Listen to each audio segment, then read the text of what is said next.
Praise the lord, hallelujah.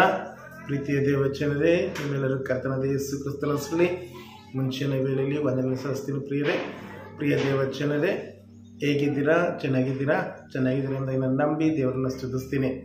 ಪ್ರೀತಿಯ ದೇವಚನರೇ, ಈ ದಿನ ನಾವು ದೇವರ ವಾಕ್ಯವನ್ನು ಧ್ಯಾನ ಮಾಡಿಕೊಳ್ಳೋದಕ್ಕೆ ನಿಮ್ಮನ್ನು ಪ್ರೀತಿಯಿಂದ ಆಹ್ವಾನಿಸ್ತೀನಿ. ಬನ್ನಿ ಪ್ರಿಯರೇ, ಸತ್ಯವೇದದಲ್ಲಿ ಆದಿಕಾಂಡ ಪುಸ್ತಕದಲ್ಲಿ 26ನೇ ಅಧ್ಯಾಯ ಹಾಗೂ 23ರಿಂದ 24 ವಚನವನ್ನು ನಾವು ಧ್ಯಾನ ಮಾಡಿ ಕರ್ತನನ್ನು ಮಹಿಮೆಪಡಿಸೋಣ. ಪ್ರೀತಿಯ ದೇವಚನರೇ, ಈ 2 ವಚನದಲ್ಲಿ ಕರ್ತನು ಏನು ಮಾತಾಡ್ತಾನೆ, ಯಾರಿಗೆ ಮಾತಾಡ್ತಾನೆ ಎಂಬುದಾಗಿ ಇವತ್ತು ನಾವು ನಮ್ಮ ಜೀವಿತದಲ್ಲಿ ಯಾವ ರೀತಿಯಲ್ಲಿ ಅದನ್ನು ಅಳವಡಿಸಿಕೊಳ್ಳುವುದೆಂದಾಗಿ ನಾವು ಸಂಕ್ಷಿಪ್ತವಾಗಿ ಧ್ಯಾನ ಮಾಡಿಕೊಳ್ಳೋಣ. ಪ್ರಿಯರೇ, ಕೀರ್ತನೆ ಆದಿಕಾಂಡ 26ನೇ ಅಧ್ಯಾಯ 23, 24. ಇಸಾಕನು ಅಲ್ಲಿಂದ ಹೊರಟು ಕಟ್ಟ ಹತ್ತಿ ಬೆರ್ಷೆಬಕ್ಕೆ ಬಂದನು.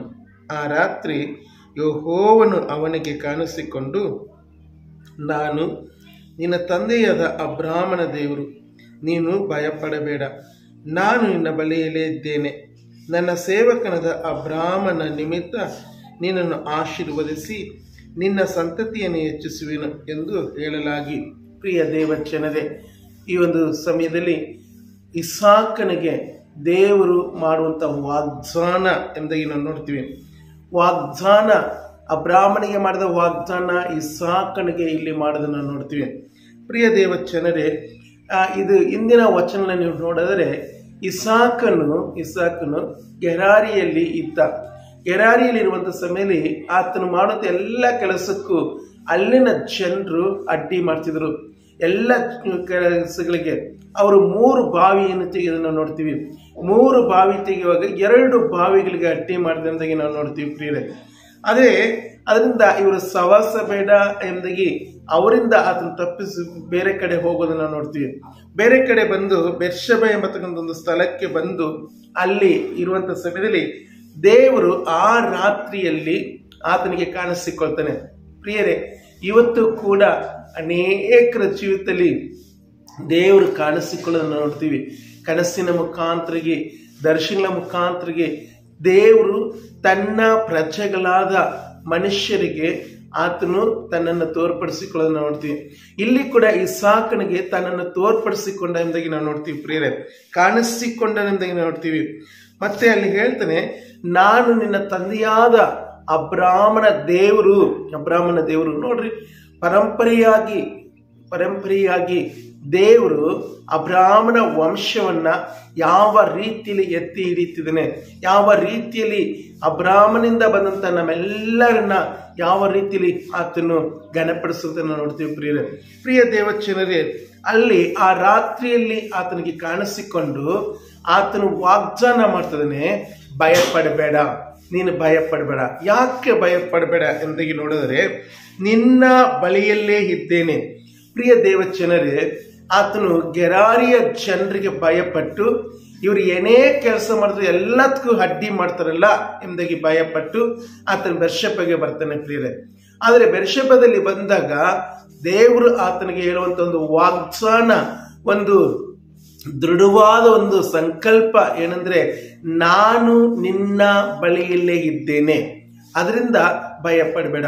ಪ್ರಿಯ ದೇವಚನರೇ, ಇವತ್ತು ನಾವು ಕೂಡ ಅನೇಕ ವಿಧಂತ ಏನಾದರೂ ಒಳ್ಳೆ ಕೆಲಸಗಳನ್ನ ಮಾಡಬೇಕು ಎಂಬುದಾಗಿ ಬರುವಂಥ ಸಮಯದಲ್ಲಿ ನಮಗೆ ಕೂಡ ಅನೇಕರು ಅಡ್ಡಿ ಮಾಡ್ತಾರೆ. ಇವತ್ತಂತೂ ಸತ್ಯಕ್ಕೆ ಬೆಲೆ ಇಲ್ಲ, ಸತ್ಯವಂತರಿಗೆ ಬೆಲೆ ಇಲ್ಲ, ಅಥವಾ ಒಳ್ಳೆ ಕೆಲಸ ಮಾಡುವವರಿಗೆ ಯಾವುದೇ ಥರದ ಪ್ರೋತ್ಸಾಹ ಇಲ್ಲ.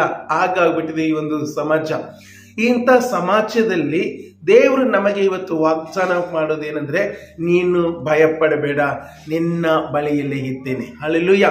ಎಂತ ಒಂದು ಸುಂದರವಂತ ವಾಕ್ಯ ಪ್ರಿಯರೇ, ಎಂತ ಒಂದು ಸುಂದರವಂತ ವಾಗ್ದಾನ. ಅವತ್ತು ದೇವರು ಇಸಾಕನಿಗೆ ಮಾಡಿದ ವಾಗ್ದಾನ ಇವತ್ತು ನನಗೆ, ನಿನಗೆ, ಈ ವಾಕ್ಯವನ್ನು ಕೇಳಿಸಿಕೊಳ್ಳುವ ಪ್ರತಿಯೊಬ್ಬರಿಗೂ ಆತನು ಮಾಡುವಂತನಿದ್ದಾನೆ, ಭಯಪಡಬೇಡ.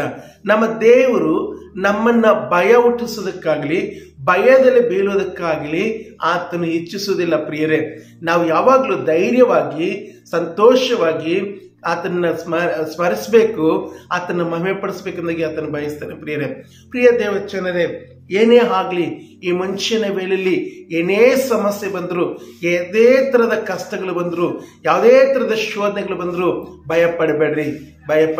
ನಿಮ್ಮ ಜೀವಿತದಲ್ಲಿ ಅನೇಕ ಹೋರಾಟಗಳು ಬರ್ತವೆ ನಿಜ, ಆದ್ರೆ ಸೃಷ್ಟಿಕರ್ತನು, ಅದು ಸರ್ವಶಕ್ತನಾದ ದೇವರು, ಎಲ್ಲಾ ಸಮಸ್ಯೆಗಳಿಗಿಂತ ದೊಡ್ಡವನು ಆತನು ಹೇಳುವಂತ ಮಾತೇನೆಂದ್ರೆ ಭಯಪಡಬೇಡ. ಪ್ರಿಯ ದೇವಚನರೇ, ಯಾಕಂದ್ರೆ ಯಾವಾಗ್ಲೂ ಆತನು ನಮ್ಮಲ್ಲಿ ಇದ್ದಾನೆ, ನಮ್ಮ ಒಳಗೆ ವಾಸ ಮಾಡ್ತಾನೆ. ಅದರಿಂದ ಪ್ರಿಯರೇ, ಭಯಪಡಬೇಡ್ರಿ. ಪ್ರಿಯ ದೇವಚನರೇ, ಈ ದಿನ ನೀವು ಏನೇ ಸಮಸ್ಯೆ ಎದುರಿಸಿದ್ರು ದೇವರಿಗೆ ನಿಮ್ಮ ಜೊತೆಲಿ ಇರ್ತಾನೆ. ಭಯಪಡಬೇಡ್ರಿ.